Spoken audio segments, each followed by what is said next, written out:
Claro ba? Okay, what is happening here, Dr. Rafi? We are here live in San Jose, in the province of Negros. Right? This is a town of the province. We are now having our Jumpstart for the Tourism Recovery Program. This is actually an activity initiated by the provincial government. This is actually to calibrate, reawakening that the tourism industry is alive here in Negros Oriental. And this is, of course, under the leadership of Governor Roel Digamo. So we have identified 3 local government units for now. That is Darwin. We have it last week.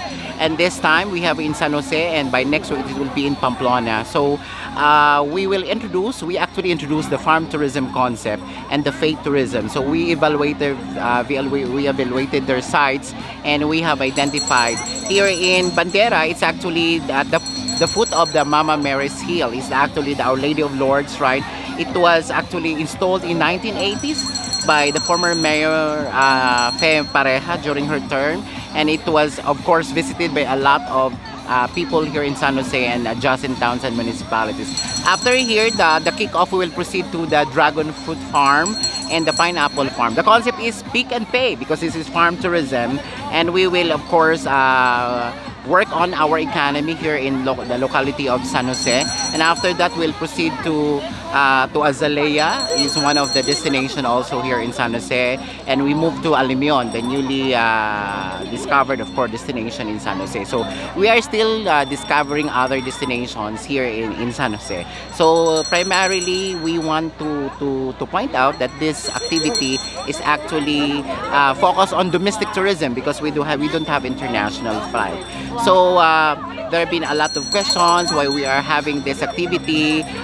We actually told them that this activity, these people in different places have already established because they wanted really to go back to visiting destination. And you know, the Filipino culture, we are fan of posting on social media. So what the province was able to do is we followed up, we visited them, we identified those destinations and asked them if they have DOT accreditation, they have mayor's permit, they have all the licenses, that is BIR and all those things. So it's not all about, the thing is, it's actually re-energizing our tourism industry that amidst the COVID-19, we are still alive, but we are, of course, the local government are very particular with the health protocols. But the office, the provincial tourism office, and in coordination with the national government, we are now crafting our own health protocols, and this is, of course, adherence to the national policy of the IATF and the Department of Health and the Department of Tourism. So this activity is coordinated with the Department of Tourism Region 7 and the national government under Secretary Berna Romulo Poyet and the Tourism Promotions Board.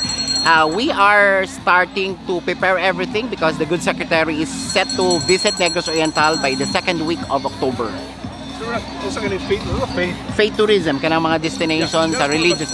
Very interesting. Faith tourism, I think the banner program, the banner program now of the Department of Tourism, I think you are all aware about farm tourism. It has been created so much innovations, creative minds across the country and even an international arena. But the faith tourism, what was introduced by the Department of Tourism, is to stimulate that we have this historical landmark, religious sites like the Bandera and all the destinations. We want to come up a good program for this, that this will be also be implemented in different local government units. Faith is religious activity. We have here in because this is a religious shrine. This is a Mama Mary's shrine, so that can be part and parcel of the faith. We are now negotiating with the property owner also of the Cambalocto Church, the Santo Niño Church, where every first Saturday the dancing sun, there is a dancing sun. So we will also include churches, historical churches, like and even parish churches to form part of this faith tourism program. So we will include them in the tourism circuit, actually, in the tourism. Kanang going after Mama Mary doon, usap kanyo expect Mama Mary there. When you reach on the top, you can just see the entire San Jose. You can see even the other place like Pamplona and other municipalities, and you can see the statue of the Blessed Virgin Mary. That was I've told you that it was established in 1980 by a religious group, and to offer prayers, of course, for the prosperity, for peace and harmony in San Jose and the entire province of Negros Oriental. So what we did when we visited and conducted our evaluation, we saw a lot of people coming down from the hill, and we saw them bringing plants. So this is part also of environmental conservation. That anything they saw on the hill, it should not be taken. It should be remain in the hill. So that environmental protection should also be part of this program. Thank you, Dr. Ang naman ko, uy, nadlok naman ko.